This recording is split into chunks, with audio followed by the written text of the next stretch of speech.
रिया चक्रवर्ती के double game का हुआ खुलासा।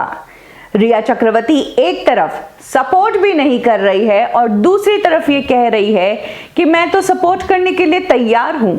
रिया चक्रवर्ती का ये नया पैतरा है अपने आप के लिए सिंपैथी गेन करने के लिए, लेकिन उनकी ये चाल भी पकड़ में आ गई और उनकी ये चाल पकड़ी है सुशांत सिंह राजपूत के फैमिली वकील विकास सिंह ने। विकास सिंह ने हाल ही में एक इंटरव्यू के दौरान बताया कि रिया चक्रवर्ती के वकील की तरफ से जो स्टेटमेंट आया है कि रिया चक्रवर्ती सीबीआई की टीम को पूरा सपोर्ट करेगी, पूरा कोऑपरेट करेगी इस मामले की छानबीन के लिए। वेल, अगर ऐसा ही होता और इसी तरह से अगर रिया चक्रवर्ती सपोर्ट करने को तैयार होती और कोऑपरेट करने को तैयार होती तो ये मामला सीबीआई तक पहुंचता ही नहीं। फिर तो रिया चक्रवर्ती सुशांत की फैमिली को भी सपोर्ट करती, उन्हें बताती कि सुशांत सिंह राजपूत की तबीयत खराब है, उन्हें यह भी बताती कि वो सुशांत को किस तरह से दवाइयां दे रही है, उन्हें यह बताती कि उनके बेटे की हालत क्या है और उनकी फैमिली के फोन कॉल्स भी रिसीव करती। ये सब तो रिया चक्रवर्ती ने नहीं किया। इनफैक्ट रिया चक्रवर्ती ने सुशांत सिंह राजपूत की डेथ के बाद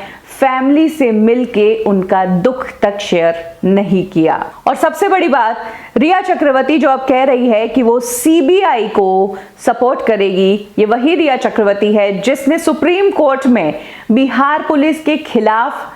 अर्जी दर्ज की थी और सीबीआई के खिलाफ भी अर्जी दर्ज की थी कि मुंबई पुलिस ये केस सॉल्व कर देगी, सीबीआई की इस केस में जरूरत नहीं है। उसी रिया की तरफ से इस तरह का स्टेटमेंट जब आता है कि वो सीबीआई को छानबीन में सपोर्ट करेगी तो दुनिया को भी समझ आता है, दुनिया भी इस केस पर नजरें गड़ाए हुए है।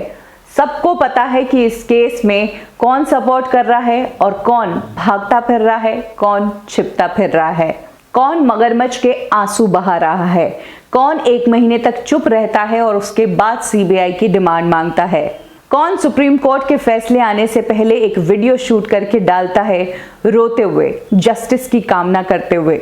वो जिसके कारण ये मामला सीबीआई तक पहुंच गया है। अगर रिया चक्रवर्ती पहले ही सपोर्ट करती तो शायद सुशांत सिंह राजपूत अभी जिंदा होते, यहां तक ये मामला नहीं पहुंचता। तो कुछ इस तरह से रिया चक्रवर्ती का जो डबल गेम है वो सामने आ गया है, जिस तरह से वो एक तरफ लड़ रही हैं खुद को बचाने के लिए और दूसरी तरफ कह रही हैं कि मैं तो सपोर्टर हूं। कौन सा चेहरा सही है वो पब्लिक बराबर समझ सकती है।